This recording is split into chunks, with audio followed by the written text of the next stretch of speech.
Hi friends, ಎಲ್ಲರಿಗೂ ನಮಸ್ಕಾರ. Welcome to Ganasiri day 45. ಹಸುರಿನ ಬನಸಿರಿಗೆ ಒಲಿದು ಸೌಂದರ್ಯ ಸರಸ್ವತಿ ಧರೆಗಿಳಿದು ಆಹಾ ಓಹೋ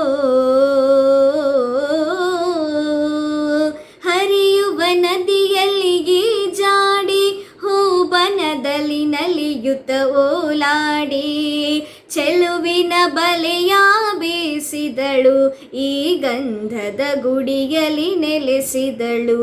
ಇದು ಯಾರ ತಪಸ್ಸಿನ ಫಲವೋ, ಈ ಕಂಗಳು ಮಾಡಿದ ಪುಣ್ಯವೋ. ಆಹಾ ನಾವಾಡುವ ನುಡಿಯೇ ಕನ್ನಡ ನುಡಿ, ನಾವಿರುವ ತಾಣವೇ ಗಂಧದ ಗುಡಿ, ಅಂದದ ಗುಡಿ, ಚಂದದ ಗುಡಿ, ಶ್ರೀಗಂಧದ ಗುಡಿ. ಆಹಾ ಆಹಾ ಆಹಾ ಆಹಾ